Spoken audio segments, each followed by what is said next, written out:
Minum susu 2 liter per hari bisa meningkatkan tinggi badan kita. Itu yang dikatakan oleh Kepala Badan Gizi Nasional kita kemarin, begitu ya. Ini benar atau enggak sebenarnya? Nah, sebenarnya ya, untuk bisa melihat ya, bagaimana kira-kira pengaruh dari nutrisi yang diberikan ke anak ya terhadap tinggi badannya, seperti itu ya. Itu tergantung kepada satu faktor yang tidak boleh diabaikan, begitu ya, faktor tersebut, yaitu adalah genetik, begitu ya.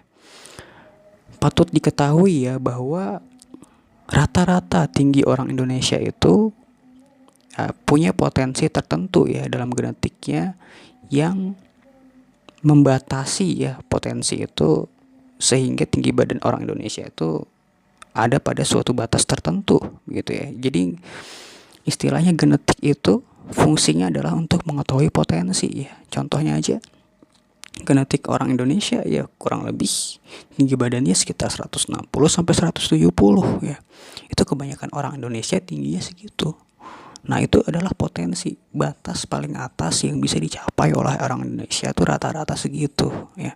Bisa nggak dengan nutrisi itu bisa mencapai batas yang lebih tinggi? Ya, jawabannya mungkin bisa gitu ya. Mungkin bisa, tapi mungkin akan butuh usaha yang lebih, begitu ya. Jadi di sini usaha yang lebih itu juga tidak bisa serta-merta berhasil, gitu ya kan. Ada ya orang yang misalkan diberikan susu tiap hari protein begitu, terus berat tinggi badannya itu tetap stuck gitu ya, nggak nyampe 170 lebih begitu, tetap 165, 167 dan lain sebagainya.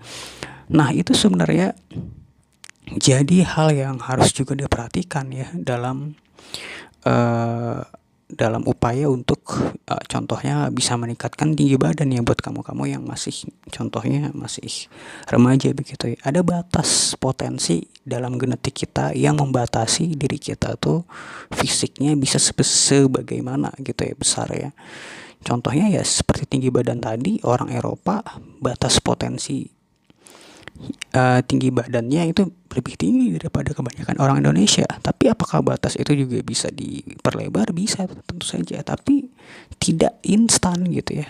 Mungkin harus bukan hanya dengan susu yang diperlukan, bisa juga dengan yang lain begitu.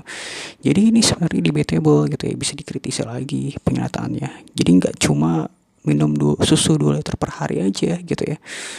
Diperhatikan juga faktor genetiknya, olahraganya, dan lain sebagainya. Itu juga sama pentingnya, begitu ya kira-kira.